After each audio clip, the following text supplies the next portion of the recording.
తెలంగాణ మంత్రివర్గ విస్తరణకు ముహూర్తం ఖరారైందా? నెల రోజుల్లోపే మంత్రివర్గ విస్తరణ ఉంటుందా? మొత్తం ఖాళీగా ఉన్న 6 క్యాబినెట్ బెర్తుల్లో 3ంటినే భర్తీ చేయబోతున్నారంటే అవుననే సమాధానం రాజకీయ వర్గాల్లో వినిపిస్తోంది. ఇంతకీ క్యాబినెట్ విస్తరణ జరిగితే మంత్రివర్గంలో చోటు దక్కేదెవరికి? ఆ లక్కీ ఛాన్స్ కొట్టే నేతలెవరు?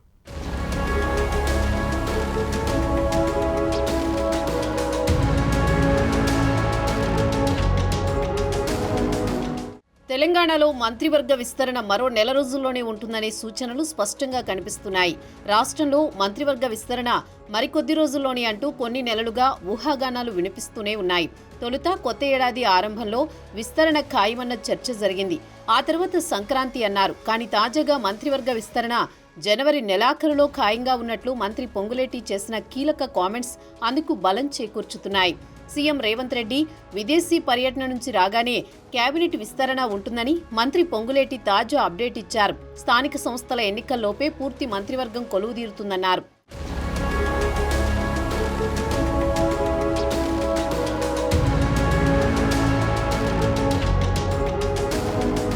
ప్రస్తుతం కేబినెట్లో సీఎం రేవంత్ రెడ్డితో కలిపి మొత్తం 12 మంది మంత్రులు ఉన్నారు. దీంతో మరో 6గురికి కేబినెట్లో చోటు కల్పించాల్సి ఉంది.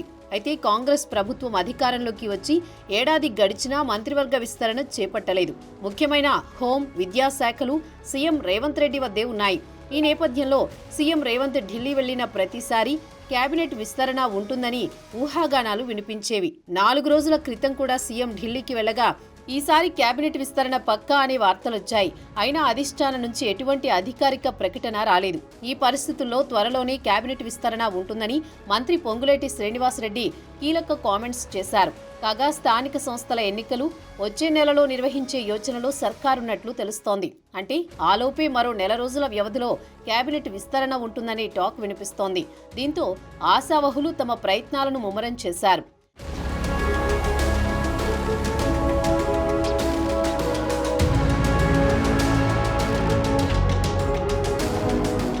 ఇక మంత్రి పదవుల కోసం చాలా మంది సీనియర్ ఎమ్మెల్యేలు పోటీ పడుతున్నారు. ఎస్సీ కోటాలో ఆదిలాబాద్ జిల్లా నుంచి గడ్డం వినోద్, గడ్డం వివేక్, రంగారెడ్డి జిల్లా నుంచి మల్రెడ్డి రంగారెడ్డి, రామ్మోహన్ రెడ్డి, బీసీ కోటాలో మహబూబ్ నగర్ జిల్లా నుంచి వాకాటి శ్రీహరి, నల్గొండ జిల్లా నుంచి కోమటిరెడ్డి రాజగోపాల్ రెడ్డి ప్రముఖంగా పోటీ పడుతున్నారు. వీరితో పాటు మహేందర్ రెడ్డి, మదన్ మోహన్ రెడ్డి, ఇటీవల పార్టీలో చేరిన పోచారం శ్రీనివాసరెడ్డి, హైదరాబాద్ నుంచి దానం నాగేందర్, మైనార్టీ కోటాలో షబ్బీర్ అలీ, ఫిరోజ్ ఖాన్ తదితరుల పేర్లు వినిపిస్తున్నాయి. అయితే రెడ్డి సామాజిక వర్గంపై అధిష్టానం సీరియస్గా ఉన్నట్లు తెలిసింది. ఇప్పటికే సీఎం రేవంత్ సహా 3 రెడ్లకు కేబినెట్లో చోటు కల్పించారు. కార్పొరేషన్ పదవుల్లోనూ పెద్దపీట వేశారు. అయినా మంత్రి పదవుల కోసం పోటీ పడుతుండడం పట్ల అసంతృప్తిగా ఉన్నట్టు సమాచారం.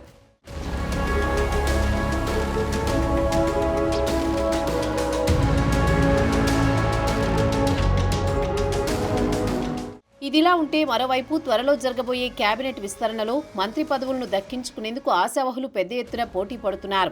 కేబినెట్ విస్తరణలో తమకు అవకాశం దక్కేలా ఢిల్లీ చుట్టూ చక్కర్లు కొడుతున్నారు. ఒకవైపు రాష్ట్రంలో పీసీసీ చీఫ్ మహేష్ కుమార్ గౌడ్తోనూ, మరోవైపు మంతనాలు జరుపుతున్న ఆశావహులు అదే సమయంలో ఢిల్లీలో పరిచయం ఉన్న పార్టీ పెద్దలతోనూ తెర వెనుక చర్చలు జరుపుతున్నారట. కేబినెట్లో బెర్తును దక్కించుకునేందుకు తమ వంతుగా విశ్వ ప్రయత్నాలు చేస్తున్నారు నేతలు. ఈ విషయంలో ఇటు రాష్ట్ర పెద్దలు, అటు ఢిల్లీ పెద్దలను ప్రసన్నం చేసుకునే పనిలో నిమగ్నమై ఉన్నారట. అయితే నేతల సామాజిక సమీకరణాలు, ఇతర ప్రాధాన్య అంశాలను పరిగణలోకి తీసుకుని ఎంపిక చేసే అవకాశం ఉందని సమాచారం. అయితే కీలకమైన శాఖలు సీఎం రేవంత్ రెడ్డి వద్దే ఉండడంతో పరిపాలన పడకేసిందంటూ విపక్షాలు సైతం విమర్శలు గుప్పిస్తున్నాయి. ముఖ్యంగా విద్యాశాఖకు మంత్రి లేకపోవడంతో గురుకులాల పరిస్థితి దారుణంగా మారిందంటూ విపక్షాల నుంచి విమర్శలు వస్తున్నాయి. సరైన పర్యవేక్షణ, పాలనా వైఫల్యంతో ఫుడ్ పాయిజన్ లాంటి ఘటనలతో విద్యార్థులు పిట్టల్లా రాలిపోతున్నారంటూ విపక్ష నేతలు విమర్శిస్తున్నారు. మరో కీలక శాఖ హోంశాఖ సైతం సీఎం రేవంత్ రెడ్డి దగ్గరే ఉంది.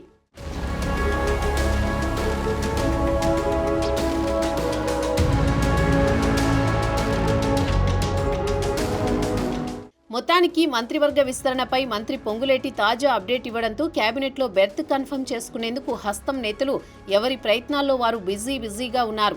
అయితే మంత్రివర్గ విస్తరణలో మొత్తం 6 ఖాళీలున్నా దాంట్లో ఇప్పుడు కేవలం 3ంటినే భర్తీ చేస్తారని తెలుస్తోంది. మరో 3ంటిని ఆ తర్వాతి భర్తీ చేస్తారా లేక ఆయా శాఖలను సీఎం తన వద్దే ఉంచుకుంటారా అన్నది సస్పెన్స్గా మారింది.